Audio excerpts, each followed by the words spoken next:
vamos para o outro ponto, outro candidato que centraliza aí as atenções nessa disputa, Luiz Inácio Lula da Silva. Quem está em cima do lance é ela, Tainá Falcão. Lula volta, Bolsonaro vai a Juiz de Fora, onde foi alvo ali de um atentado. Lula volta para o seu berço, para o berço da sua trajetória política. Ele abre a campanha em porta de fábrica. Foi na fábrica das Volkswagen, em São Bernardo do Campo, onde o petista morou por décadas. Ele também cumpriria uma agenda pela manhã, numa outra fábrica, mas a campanha cancelou, alegando dificuldades de logística e segurança. Tainá Falcão vem para cá. Tainá, teve ovada, não atingiu ninguém, mas teve hostilidade na abertura. Agora, Lula fez questão de mandar um recado muito claro para um público específico que está sendo disputado entre ele e Bolsonaro, os evangélicos. Princesa, vamos começar a desfiar esse novelo de informações que você tem. Qual o tom da abertura da campanha de Luiz Inácio Lula da Silva?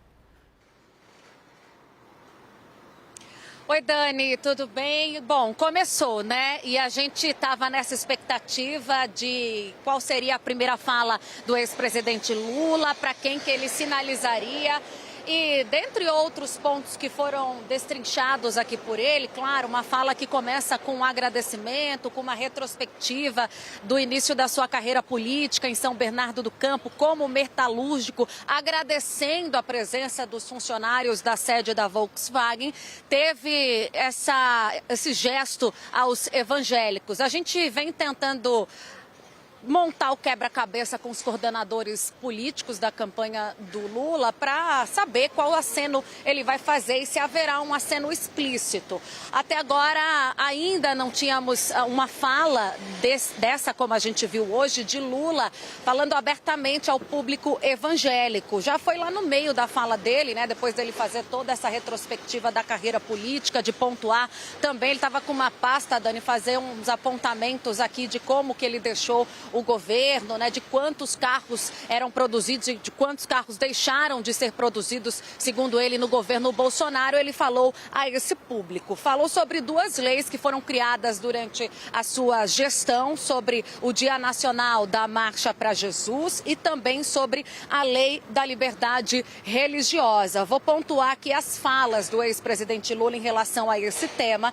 Disse que o presidente Bolsonaro está tentando manipular a boa-fé de homens e mulheres evangélicas que vão à igreja tratar da sua fé, e eles, que é ali os aliados de Bolsonaro, segundo Lula, ficam contando mentira o tempo todo. Mentira, aliás, palavra que estava na boca não só de Lula, como dos seus aliados que discursaram, que chamou a atenção de nós jornalistas. Em todo o momento, tanto Gleisi Hoffmann, presidente nacional do PT, quanto os demais candidatos de São Paulo, Fernando Haddad, Márcio França, falavam sobre mentira e fake news e a necessidade dos eleitores de Lula de combaterem essas mentiras, de conversarem com seus familiares e amigos a respeito das mentiras que seriam inventadas, segundo o grupo ligado a Lula, pelos aliados do presidente Bolsonaro. Ele segue, Dani, também no final do discurso,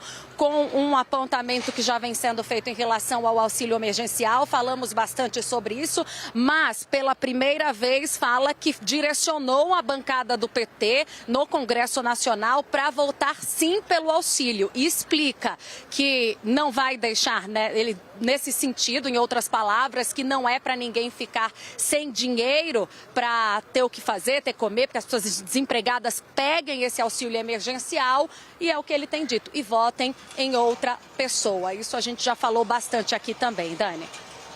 Vamos desfiar um pouquinho aí. Primeiro que Lula se referiu diretamente a Bolsonaro, né? O que a gente tem de síntese? Primeiro, o petista dizendo que volta agradecido, volta para a política agradecido, tentando afastar aí essa ideia de que poderia vir um Lula raivoso, né? Não, ele vem com um discurso nessa fase do retorno dele à política bem ameno. Mas quando ele fala de Bolsonaro, olha só, eu quero dizer a você, ele chama Bolsonaro de presidente fajuto e de presidente genocida. Luiz Inácio Lula da Silva, quero dizer a você, presidente fajuto, a você, presidente genocida, que a gente não quer um governo que distribua armas, a gente quer um governo governo que distribua livros. Não queremos ódio, queremos um governo que alimenta o amor. Você não derramou uma lágrima pelos 680 mil que morreram de Covid. Não se preocupou em saber quantos ficaram órfãos. Chamou Bolsonaro de negacionista e disse: você não acreditou na ciência, nos governadores, na medicina. Você acreditou na mentira. E aí ele faz um ataque direto que dialoga com essa disputa pelo evangélico, que a Tainá até falou, é pesado, mas foi dito, é notícia, né? Ele disse, se tem alguém que é um demônio, é esse Bolsonaro. Por quê? Porque a pregação no nível, entre as igrejas, nas igrejas evangélicas, está muito baixo mesmo, assim, é esse o nível, e Lula foi na veia para responder. Tainá? Pois é isso mesmo, Dani. Ele falou, né? Se tem alguém possuído, vamos abrir aspas, porque foi fala do ex-presidente Lula, direcionada ao presidente Jair Bolsonaro, né? Ele disse, se tem alguém possuído pelo demônio, essa pessoa é Bolsonaro. E Lula, no final do discurso, aliás, Dani, ele deu recados ao presidente Bolsonaro. Ele falou sempre assim, você é isso, você é aquilo, você deixou de fazer isso, você não chorou as 700 mil mortes da pandemia, e foi pontuando várias faltas que ele considera como faltas do governo Bolsonaro e que estavam presentes no discurso hoje do ex-presidente Lula. O final do discurso foi uma fala direcionada ao presidente Jair Bolsonaro. E aí, logo depois de falar também do auxílio emergencial, que eu citava agora há pouco, Lula faz uma promessa importante, retoma o que tinha trazido no início, né, com agradecimento e toda a sua retrospectiva de carreira política e de início de carreira aqui em São Bernardo do Campo, e faz a promessa de retornar e vir aqui novamente a São Bernardo do Campo para reajustar a tabela do imposto de renda. Chama atenção para isso porque foi o momento, pelo que a gente pôde perceber, em que ele foi mais aplaudido pelos funcionários aqui da fábrica e pelas pessoas presentes. Agora, dois apontamentos que eu faço de olhar, né, de quem estava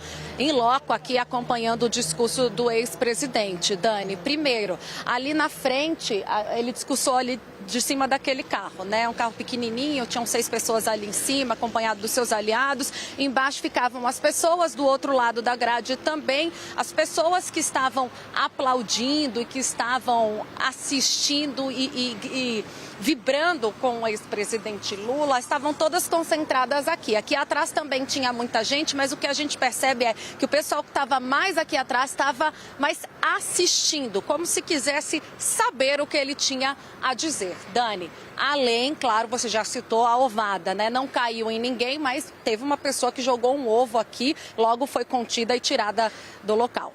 Tainá Falcão, direto do lance aí da estreia de Luiz Inácio Lula da Silva, relatando em detalhes o discurso, trazendo os bastidores da campanha. Se acostuma, porque essa menina vai correr o Brasil para cobrir essa eleição. Fala, querida. Dani, deixa eu só deixar uma pontinha de informação para você tocar daí.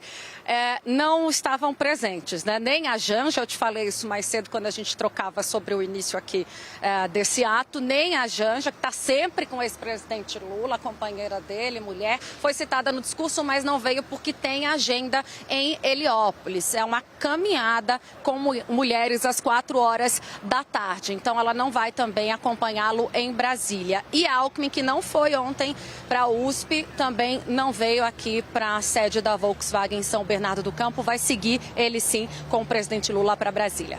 Muito bom, Tainazinha. Eu vi mais cedo, inclusive, Lu Alckmin, junto com a Janja, junto com a Maria Lúcia, né, França, elas fazendo essa caminhada. A ideia é dividir os esforços mesmos, né, e utilizar. Primeiro que Lu Alckmin tem muita força aqui em São Paulo, né, foi primeira-dama por muitos anos, a mais longeva, ao lado do ex-governador Geraldo Alckmin, o mais longevo. Muita força, muito conhecido e tem um trabalho social muito forte. Então, a ideia é usar. E essa divisão de esforços você já vê no dia 1 da campanha. Relato feito, Tainá Falcão corre o Brasil. Registrando do lado de Bolsonaro vai Leandro Magalhães e você, colado com eles, não perde nada. Obrigada, querida, tendo novidades, chama nós aqui de novo.